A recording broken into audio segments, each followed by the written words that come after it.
9시에 그 문제가 그 시작한다라고 가정을 할 때, 그 답 문제지를 한 5분 전에 나눠주거든요. 그러면 문제지를 보고 일단 어떤 문제를 풀지 선택을 해놓고, 그 다음에 그 문제를 그 구상을 어떻게 할 것인지 미리 그 머릿속에 설정을 해두고 답 그 9시 시작종 울렸을 때 답안을 작성하는 거랑, 아무 대책이 없이 그냥 문제만 바라보고 있다가 시험종 땡 울리니까 답안을 작성하는 거랑, 이게 굉장히 큰 차이가 있거든요.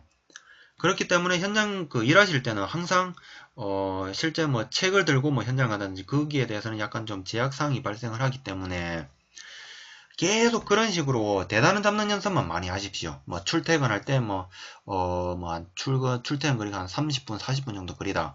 그럼 차 타고 갈 때도 그런 연습을, 그런 대단한 그 답안을 어떻게 구성할 것인지 그 연습만 많이 하셔도 굉장히 좀 실력이 일취월장할 수 있는 그런 그 기반이 될 수가 있을 것입니다. 예, 그러면 다시 이제 시작을 해 볼게요. 예, 제가 아까 그 다시 설명드렸다시피 우선 중력 사방댐에서 하나 끊고, 그 다음에 외력의 종류는 또 하나 끊고, 그 다음에 중력댐의 안정 조건에 대해서 하나 끊는 방식으로 시작을 할게요. 자, 1번 중력 사방댐의 개요, 아니면은 또 하나 생각해 볼 수 있는 건 좀 더 큰 범주로 갈 수도 있어요. 25점짜리는 워낙 그 방대하기 때문에 사방사업의 개요로 갈 수도 있습니다. 사방사업의 경우 가서 뭐 사방사업이란 뭐 토사 유출이라든지 뭐 황폐 계류의 황폐화를 뭐 방지하든지 뭐 계류의 뭐 생태계를 뭐 보전한다든지 그런 그 목적에 의해서 뭐 사방사업을 시행을 한다. 그리고 사방사업은 크게 산지 사방사업과 야계 사방사업, 그리고 해안 사방사업으로 구분을 한다. 그렇게 이제 마무리해주고, 그러면은 이제 두 번째 가서는 야계 사방 사업이란 무엇이냐? 그럼 야계 사방 사업에 대한 그 종류에는 또 어떤 것들이 있느냐? 그러면은 계류 보존 사업이 있고, 계류 보건 사업이 있고, 사방댐 설치 사업이 있다. 이러한 그 사방댐 설치 사업에 가지고 중력 사방댐을 그 설치를 한다. 라고 명시를 해주고, 그 다음 3번 가가지고, 이제 뭐 중력 사방댐이란 무엇이냐? 이렇게 그 갈 수가 있을 것이고요. 그 다음에 또 그냥 이제 제가 그 하는 방식은 이렇게 그냥 중력 사방댐의 개요로서 시작을 하겠습니다.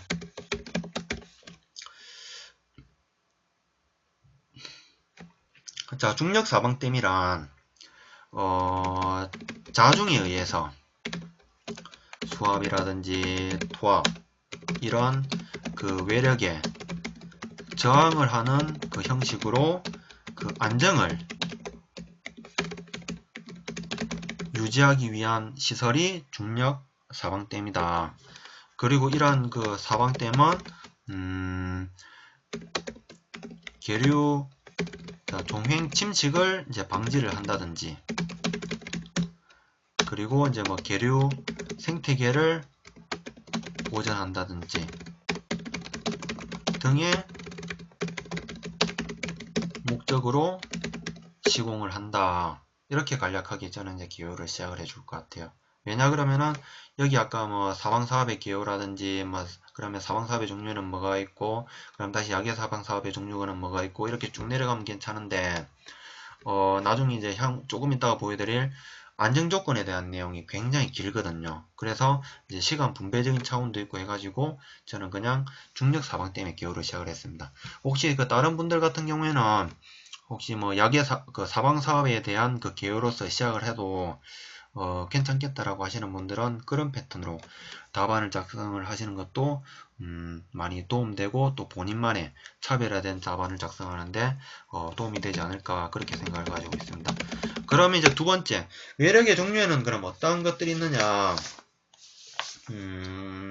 그걸 들 수가 있겠는데, 이 사방댐에 작용하는 외력이란 각종 이제 이 사방댐 자체의 그 무게라는 부분이 있을 것이고, 그 다음에 뭐 저수댐 시설 같은 경우는 정수압에 대한 부분, 그리고 저사댐 같은 경우에는 그 퇴사압에 대한 부분, 그리고 이게 약간 좀 일종의 부력하고는 약간 좀 다른 개념인데, 댐을 밑에 그 지하수의 그 유동으로 인한 그 댐을 들어 올리는 그 양압 양압력적인 부분, 그리고 이제 그 상류에서 흘러내려오는 그 토성류에 대한 그 유체력, 그 다음에 이제 각종 뭐 사력에 대한 충격력, 그리고 그 유목이 이제 썰려 내려오면서 이제 그 사방댐에 탁탁 부딪히는 그런 충격력이 있을 것입니다. 우선 첫 번째로는 제체의 자중이 되겠고요. 그 다음에 두 번째 같은 경우에는 정수압, 그리고 세 번째 같은 경우에는 퇴사압, 그리고 네 번째 같은 경우에는 양압력, 자, 그리고 다섯 번째 같은 경우에는 토성류의 유체력, 그리고 여섯 번째 같은 경우에는 이제 사력 등의 충격력, 그리고 일곱 번째 같은 경우에는 자, 유목의 충격력. 자, 이 그 일곱 가지 언급했는데 어떤 개념인지 다 아시겠죠? 혹시 뭐 모르겠다라고 하시는 부분 있습니까? 그 아니면 혹시 뭐 양압력에 대해서 제가 다시 한번 더 그림으로 설명을 한번 더 드릴까요?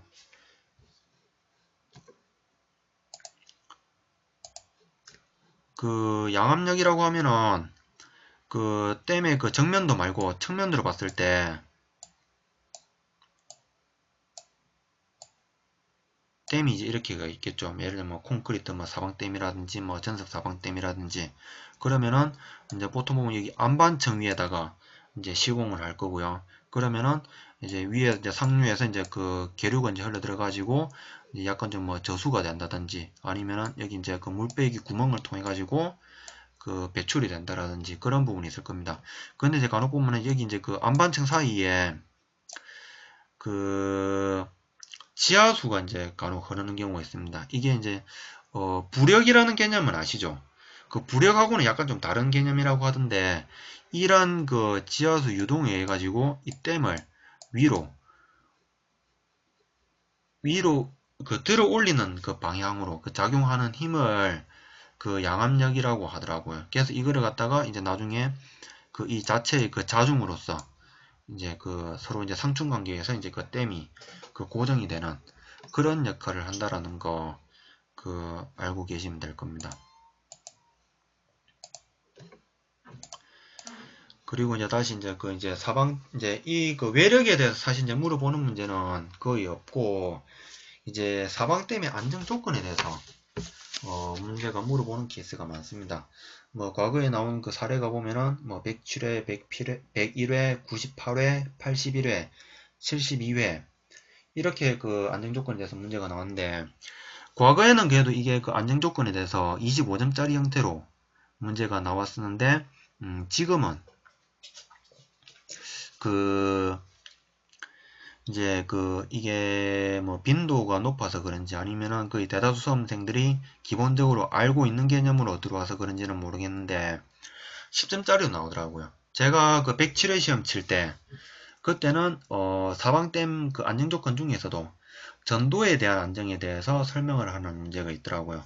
그 부분에 써가지고도 이제 그냥 10점짜리로 문제가 나오던데, 그리고 이제 또 과거에 보면은 뭐 제체의 뭐 파괴에 대한 안정에 대해서 이제 뭐 설명을 하라든지 이런 식으로 쪼개가지고 10점짜리로 많이 나오니까는 그 부분 그 참조하셔가지고 지금 이 시간에는 제가 이제 25점짜리 형태로 답안을 그 작성을 할 건데, 나중에는 그 기출문제 좀 더 찾으셔가지고 이제 10점짜리 패턴으로도 한번 또 답안을 그 작성 한번 해보시고 그 컨트롤 한번 잡아보시는 연습을 해보시기 바랍니다. 자, 이제 세 번째 가서 그러면 이제 중력댐의 중력 사방댐의 안정조건이 무엇이 있느냐. 자, 사방댐 안정조건 다 아시죠? 뭐 전도, 활동, 제체의 파괴, 기초지반 지지력. 근데 이제 거기 이제 설명을 하려고 하니까는 조금 어려울 건데, 먼저 첫 번째 전도에 대한 안정이 있습니다. 자, 전도에 대한 안정이란 무엇이냐? 댐뚱 밑에 그 인장 응력이 자, 생기지 않도록 자, 댐의 자중이라든지 자, 외력의 합력이 땜뚱 밑의 중앙 3분의 1 이내에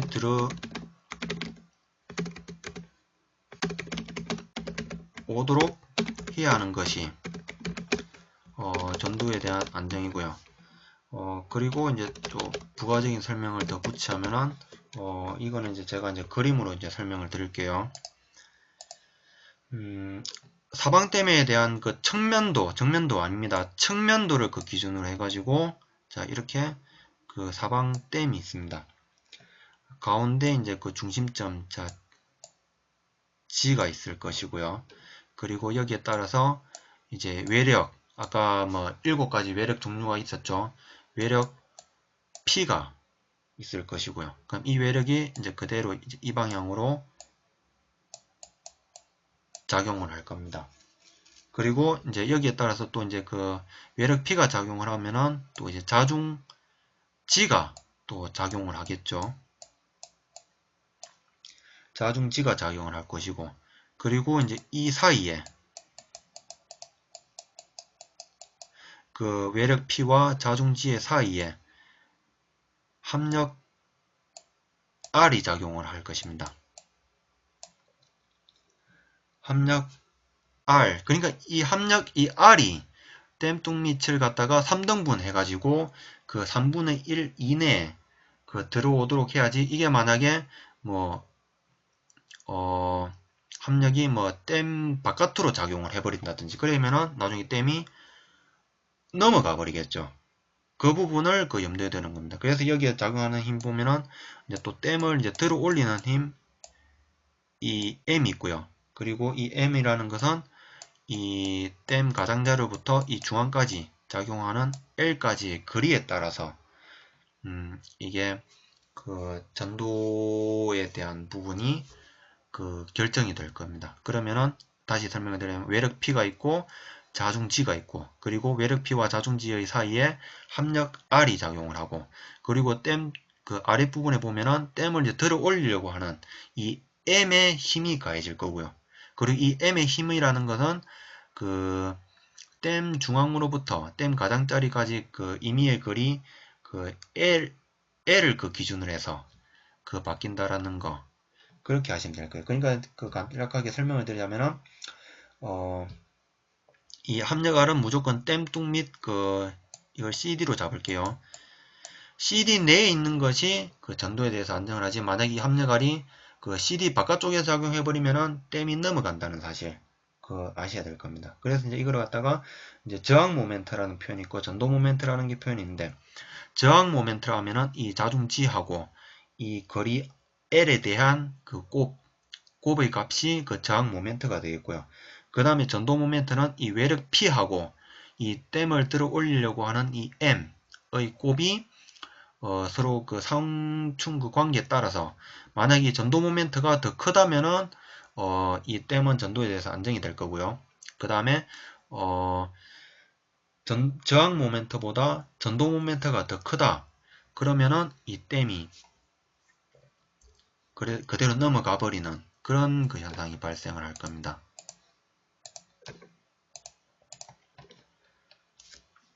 그렇게 이제 설명을 적으면은 이제 외력 P와 자중지의 합력 작용선이 댐의 밑면 CD 내에 있는 것이 좋다. 그리고 이 말은 저항 모멘트, 그러니까 저항 모멘트라고 하면은 아까 G 값과 L 값을 말을 하겠죠. 이 저항 모멘트가 전도 모멘트, 그러니까는 외력 P와 댐을 들어 올리려고 하는 이 M의 값, 이 전도 모멘트보다 커야 그 전도에 대해서 안정을 유지할 수가 있다라는 거가 되겠고요. 그러니까 아까 그 제가 그 그림 그 보여드린 부분 있죠. 이 사이에다가 그러니까 이번 설명을 하기 전에 그 그림을 하나 그려주고, 그리고 거기에 대해서 이렇게 이제 그 부가적인 설명을 해주시면은 괜찮을 거라고 생각을 합니다. 그리고 이제 두 번째는 이제 제체의 이제 파괴에 대한 안정이 있습니다. 자, 제체의 파괴에 대한 안정이란 무엇이냐? 그 제체의 이제 단면에 생기는 응력이 있습니다. 응력이라는 것은 자, 제체의 이제 허용 응력도가 있는데 이 허용 응력도를 초과하지 않는 경우 그 파괴에 대해서 이제 안정하다라고 이제 볼 수가 있겠고요. 그런데 이제 그 이 재료에 따라서도 그 허용 그 편차를 갖다가 이제 허용해 주는 경우가 있고 허용하지 않는 경우가 있습니다. 특히 이제 그 콘크리트 구조인 경우, 콘크리트 구조의 경우에는 인장 응력도가 그 허용치 이내라도 그 응력이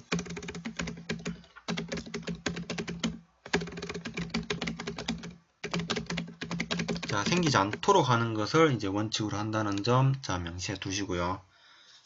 그럼 이제 이 제체의 그 파괴에 대해서도 이제 그 또 그림으로서 이제 설명을 드리도록 하겠습니다. 이제 다시 이 댐의 그 측면도를 기준으로 해가지고요. 여기서 중간에 딱 반등분을 합니다. 반등분을 하고 이제 아랫부분 이제 그 CD라고 다시 그 명시를 할게요. 댐의 아랫부분은. 그리고 이제 여기서 왼쪽에서 작용하는 힘이 있을 것이고 오른쪽에서 또 작용하는 힘이 있을 것이고요. 그리고 이제 여기에서 그 댐 아랫부분을 이제 댐 전체 이거 CD 간의 그 길이를 제가 B라고 표현을 할게요. 이 B라는 표현을 하고 여기서 이제 댐을 이제 아랫부분을 6등분을 합니다. 6등분을 하고 이제 여기서 이제 이 수직으로 작용하는 또 힘이 있을 거예요. 수직 불력, 연직 불력이라고 하죠. 이 연직 불력 그 V가 있는데 이 연직 불력이 이제 어디 위치에서 작용을 하느냐, 그게 이제 또 중요하다라고 이제 볼 수가 있겠습니다. 이거를 이제 그 임의의 그 거리 이제 E라는 상수로 제가 적용을 할게요. 그러면은 이제 이 E에 따라서 E가 그 댐 그 B를 그 아래축 그 CD축을 이제 6등분 했을 때 그 6등분한 것보다 이제 이 E의 거리가 큰 경우도 있고 같은 경우도 있고 작은 경우도 있습니다. 자, 이 세 가지 경우에 따라서 E라는 값이 크면 클수록 여기 댐뚝 중앙으로부터 더 멀어지겠죠. 여기서 작용할 수가 있을 것이고, 그리고 가까우면 여기서 작용할 수가 있을 것이고요. 그러니까는 이거 같은 경우에는 E의 값이 이제 작다라고 볼 수가 있을 것이고, 이거는 이제 같다라고 보고, 이거는 E의 값이 더 크다고 볼 수가 있겠고요. 그래가지고 이제 6등분한 그걸 바탕으로 해서 이 E의 값에 따라서 그 댐 뚝 밑에 작용하는 응력 분포가 다양하게 달라집니다. 이 그림 같은 경우에는 이제 여기 이제 그 P1 값, P2 값, P1 값. 이제 이가 이제 그 적정 거리에서 이제 작용할 때는 최소한 이 댐뚝 밑에 아래쪽에 이제 모든 힘이 다 작용을 하는데, 만약 E의 값이 더 커져 버린다 그러면은 이 P2의 값이 위로 작용하는 경우도 있습니다.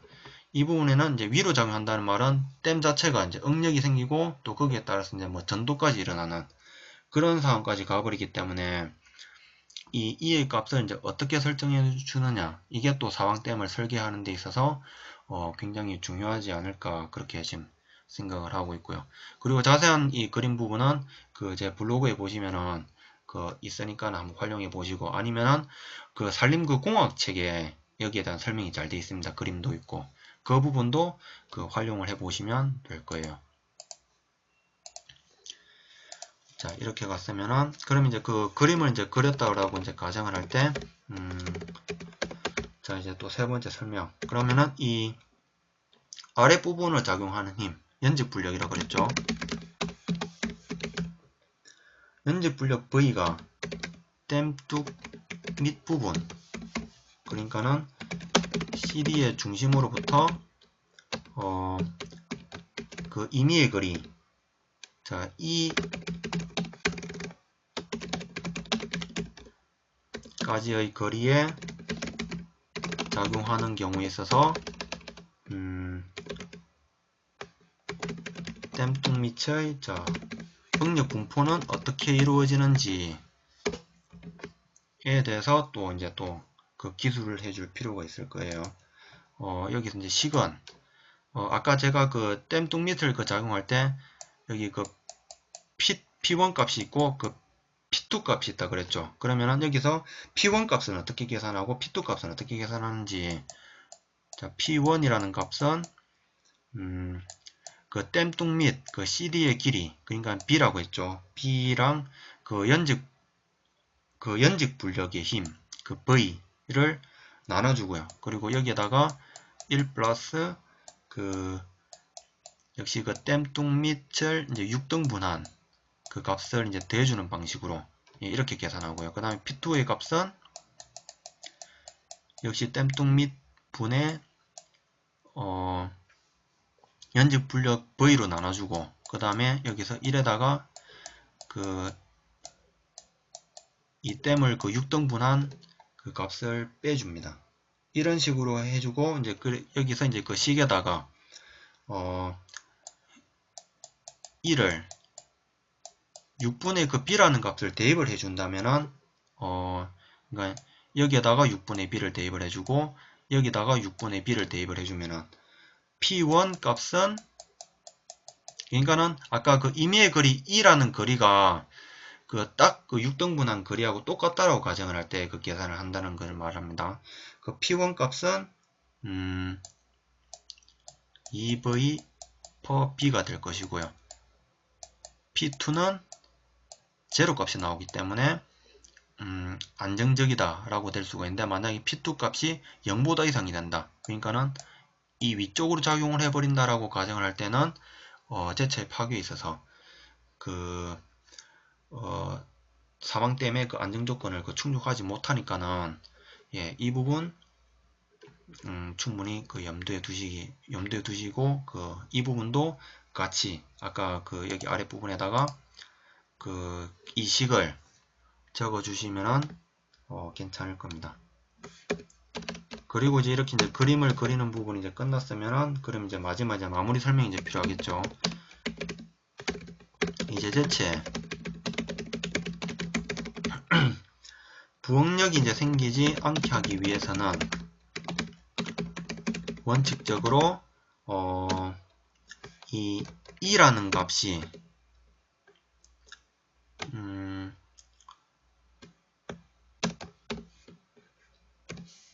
댐 아래쪽의 6등분한 값보다 작거나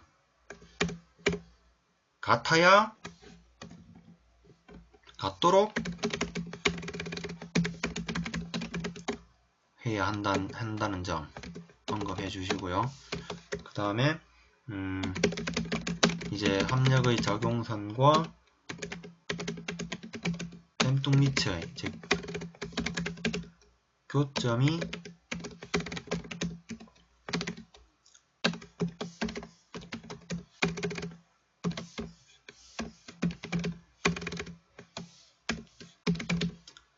CD의 중앙, 역시 아까 그 전도에 대한 안정에서 나왔던 멘트죠.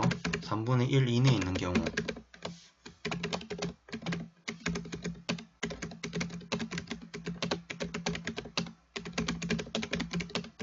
파괴에 대해서 안정을 하다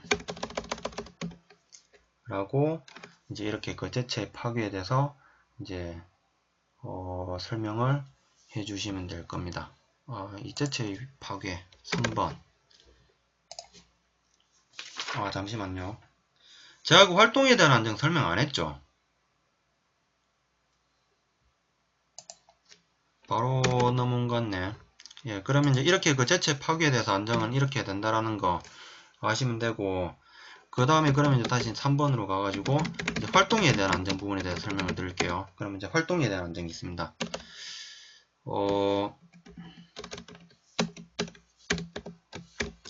활동에 대한 안정이란 무엇이냐?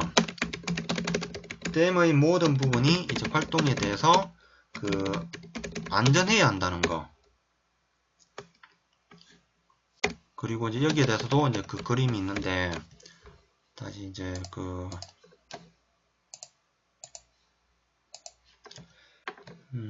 자, 여기에 이제 그 댐이 있고, 역시 내나 그 횡축으로 그 측면도를 제가 위주로 설명을 드리도록 하겠습니다. 여기에 이제 그 댐이 있으면은, 여기 이제 그 외력에 따라서, 작용하는 그 외력에 따라서, 이 또 댐이 이제 아래로 움직이려고 하는 그런 힘이 있을 겁니다. 그럼 이 중앙점을 기준으로 봤을 때, 이거를 이제 그 수평 그 불력이라고 표현하거든요. 수평 불력 RH가 있을 것이고, 그 다음에 이제 위에서 누르는 힘, 수직 불력 V가 있을 것이고, 그리고 이 사이에 작용을 하는 합력 R이 있을 것입니다. 그러면은 이 댐이 움직이지 않으려고 하면은 이 수평 불력 RH보다 이 수직 불력 V하고 이 집안에 대한 그 마찰 계수 있죠. 마찰 계수에 대한 그 곱이 이 RH보다 크면은 그 활동에 대해서 안정할 거고, 만약에 이 수직 불력 그 V하고 그 집안에 대한 마찰력에 대한 곱이 이 RH 그 수평 불력보다 작게 된다면은 댐은 결국에는 이 아래쪽으로 이동을 하게 되는 그런 현상이 발생할 겁니다.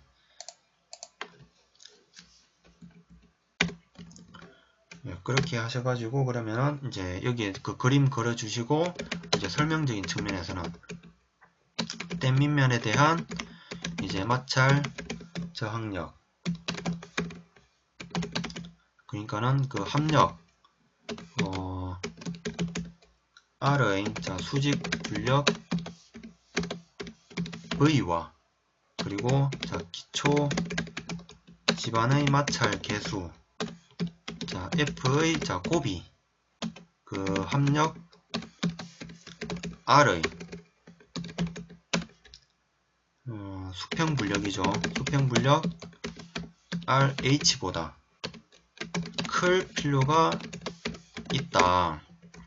이게 그 활동에 대한 안정이 있어가지고 핵심적인 키워드가 되지 않을까. 그러니까 지금까지 제가 그 전도에 대한 안정도 보여드리고, 활동에 대한 안정, 제처의 파괴에 대한 안정, 이렇게 그 그림 보여드렸는데, 이 문제에서는 결국에는 핵심 그 키워드라고 하면은, 물론 이런 그 부가적인 설명도 중요하다고 생각을 합니다. 그런데 제가 봤을 때는 여기서 더 중요한 거는 결국 아까 그 그림 각 그 안정 조건에 대한 그 그림들 있죠. 그 모식도. 그것만 잘 그려놔도 여기서 그 해당 그 문제에 대해서 묻고 들어가는 점수는 꽤 많다라는 거. 기본적으로 아마 거의 한 60% 이상 묻고 들어가지 않을까라고 생각을 하고 있으니까는, 어쨌든 간에 그 공부를 하실 때는 설명적인 부분은 사실 좀 암기하기 좀 많이 힘든 부분이 있을 겁니다. 초기에는. 그 설명 부분은 좀 둘째 치더라도 최우선적으로는 그림이 어떤 것들이 있는지 그림을 우선적으로 그리는 연습을 하시고, 그 다음에 이제 그 큰 타이틀, 그러니까 중요한 뭐 전도, 활동, 제체, 파괴, 기초 집안의 지지력에 대한 그 네 가지 있다라는 거 염두 두시고, 그리고 좀 더 이제 시간 여유가 되실 때 또 이제 부연 설명을 또 공부하시면은 많이 좀 더 빨리 효율적으로 그 살림 기술사 공부하는데 도움이 될 거라고 생각을 합니다. 그리고 이제 마지막 그 기초 집안에 이제 그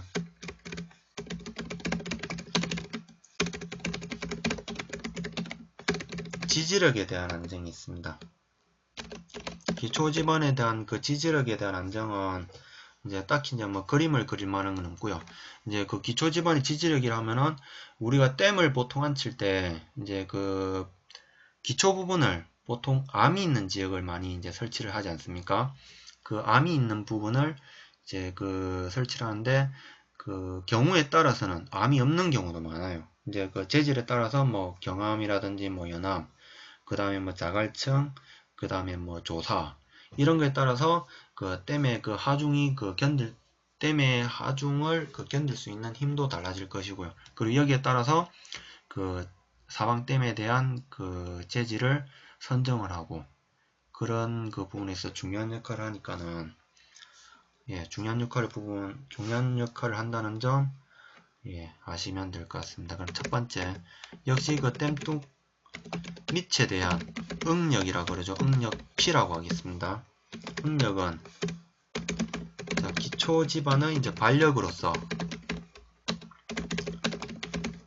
최대 응력 자, P1이 자, 기초 집안의 지지력보다 작으면 이제 집안은 안정하다는 그런 그 개념이라고 보시면 되고요. 그 다음에 두 번째는 이러한 그 집안 지지력은 재하 시험에 의해서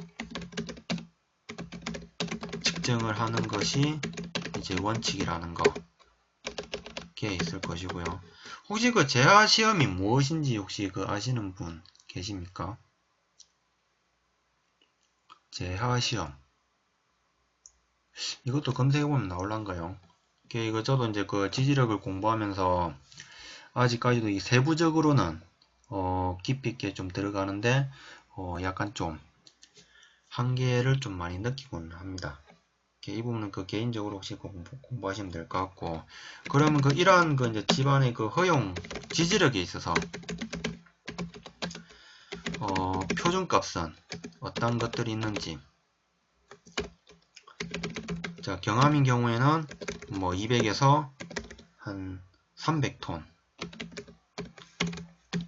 그러니까는 이게 그 면적을 따지면 제곱미터당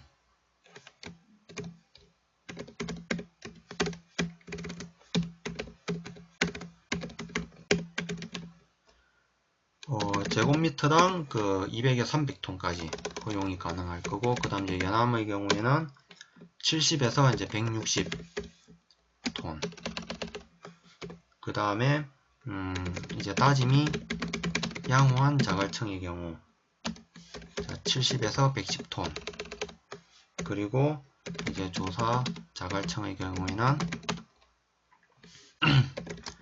30에서 한 70톤 정도가 되겠다. 이게 그 기초 집안의 그 지지력에 대한 안정에 있어서 그 핵심적인 그 내용이라고 할 수가 있겠습니다.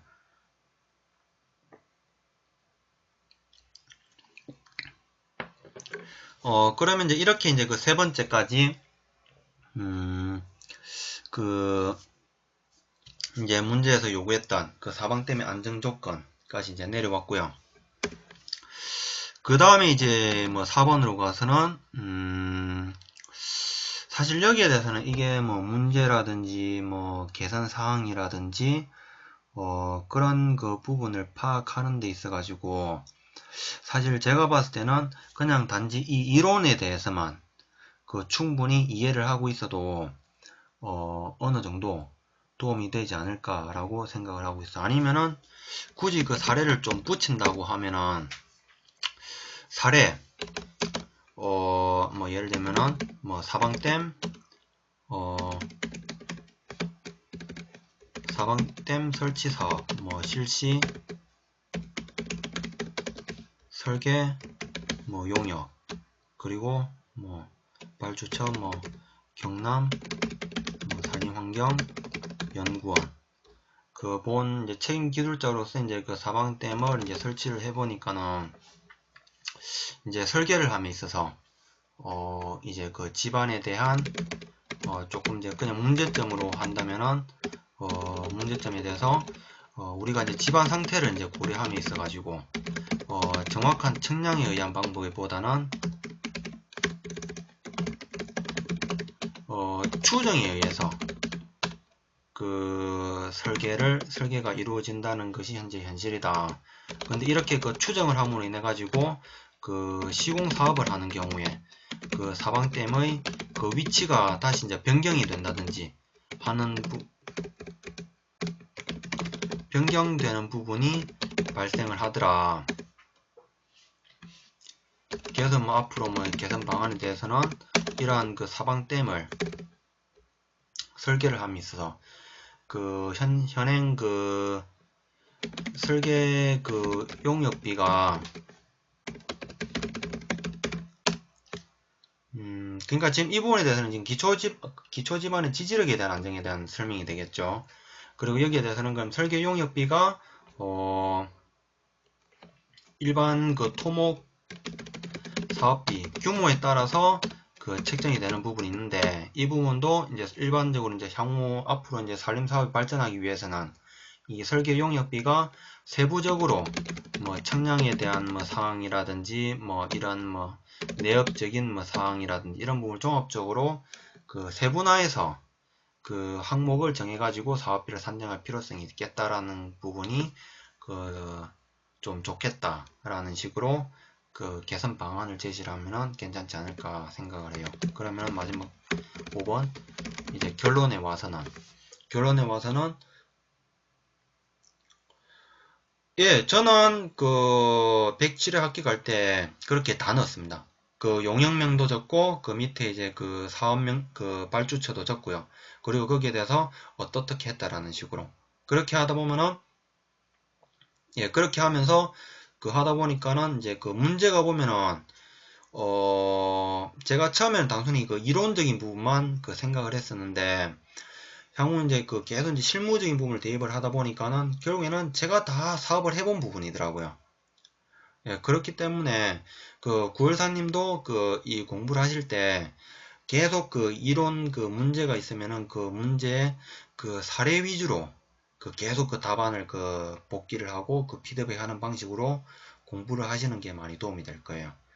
예, 그러면은 이제 결론 파트에 와서는 그 사방댐이라는 것은 우리가 이제 그 사방 사업을 특히 사방 사업 그 중에서도 약의 사방 사업을 함에 있어서 매우 그 중요한 그 공작물이다.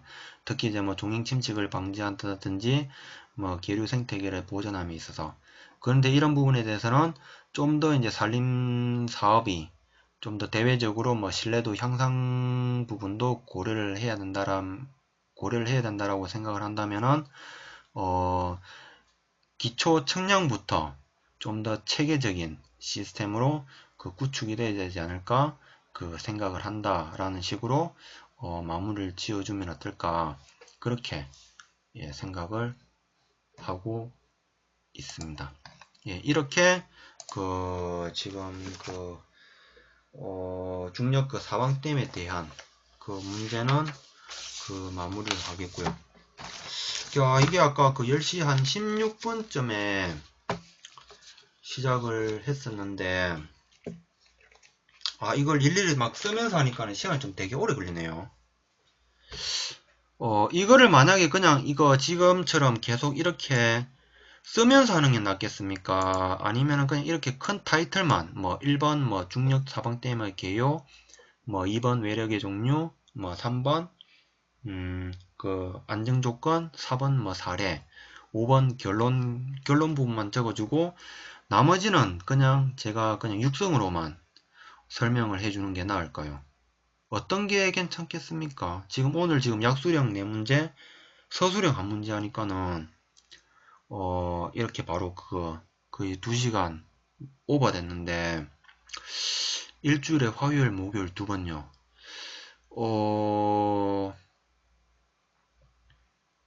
지금 제가 일단 그 매주 목요일마다만 이렇게 지금 하기로는 했는데 저도 이제 뭐 그 여러분들 그 상황에 따라서 뭐 일주일에 뭐 2번씩 하든지 그렇게 해도 괜찮을 것 같은데 제가 혹시 또 몰라요. 이게 그 약속을 또 어떻게 또 못 지킬 수도 있을 것이고 그래가지고 이게 아니면은 그 다음 주에는 지금 오늘은 제가 이렇게 일일이 이제 쓰면서 했고요. 다음 주에는 아니면은 제가 그냥 이 육성으로서 제가 한번 설명을 해보든지 그렇게 할게요. 그리고 다음 주부터는 제가 이 문제를 그 블로그에 그 다음 주 목요일이면 5월 26일이죠. 5월 26일 그 공지하면서 그, 그 5월 26일 하면서 어떤 문제를 그 진행을 할 것인지도 제가 이번에는 그 한번 그 오픈을 해 놓을 테니까는 그 부분에 대해서 그 시간 되시는 분들은 그 한번 또 답안을 한번 별도로 작성해 보셔 가지고 또 제가 한번 설명을 해 보는 거 그한 비교를 해 보신다든지. 지난번에 한번 이 0512님께서 한번 건의를 하시긴 하셨는데, 제가 그래 이거 오픈을 아직은 안 했었거든요. 제가 다음 주에는 한번 이거 오픈해 볼 테니까는 그렇게 하고요. 예, 이거 두 번 그 해달라고 하신다고 해서, 뭐 저도 이제 나름 이게 스케줄이라는 게 있기 때문에, 지금은 제가 그 대학원 지금 1학기 차라서, 지금 목요일로 지금 정했거든요. 그 외에 제가 지금 화요일하고 지금 수요일에는 지금 수업이 있어요. 그리고 또 금요일 같은 경우에는, 또 이제, 막 여러 사람들 뭐 또 뭐 불금이라고, 또 저 같은 경우도 금요일 또 약속을 또 많이 잡는 편이기 때문에 또 금요일 또 하기에는 약간 좀 어려움이 있고, 그래 이제 아마 지금 1학기차 그러니까 6월달 방학하면은 7월 8월달까지는 아마 매주 목요일마다 할 것 같아요. 그런데 이제 나중에 2학기 때 또 이제 뭐 수강 신청해가지고 그 수업 일정표 봐가지고 만약 목요일 그 야간에 수업이 있다 그러면은 또 부득이하게 아마 수업이 없는 날로 아마 이동을 하는 그런 그 시스템으로 아마 갈 것 같습니다. 예. 일단은 지금 혹시나 뭐 제가 뭐 결과가 되게 좋아가지고 뭐 기술사 합격해가지고 기술사 사무실 차린다 하더라도 일단 일주일에 한 번씩은 제가 뭐 매주 일주일에 한 번씩 그 밤 9시부터 11시까지 그 제 도움 혹시 이제 필요로 하시는 분 한 분이라도 계신다면은 제가 계속 이 방송을 켜가지고 이제 설명을 해드릴 부분 해드리고, 예, 그런 식으로 예, 가도록 한번 노력해 보겠습니다. 예, 여러분들도 혹시나 그 옆에 그 공부하려고 그 생각하고 계시는 분 계시면은 그 제 방송 많이 추천해 주십시오. 그래가지고 제 방송 같이 들으면서 또 이제 서로 이제 또 그 각자 그 개인들이 가지고 있는 생각들 서로 이제 같이 토의하고, 예, 그런 식으로 가면은 서로 간에 발전하는데 굉장히 좋을 것 같거든요. 예, 그렇게 하시면 될 것 같아요.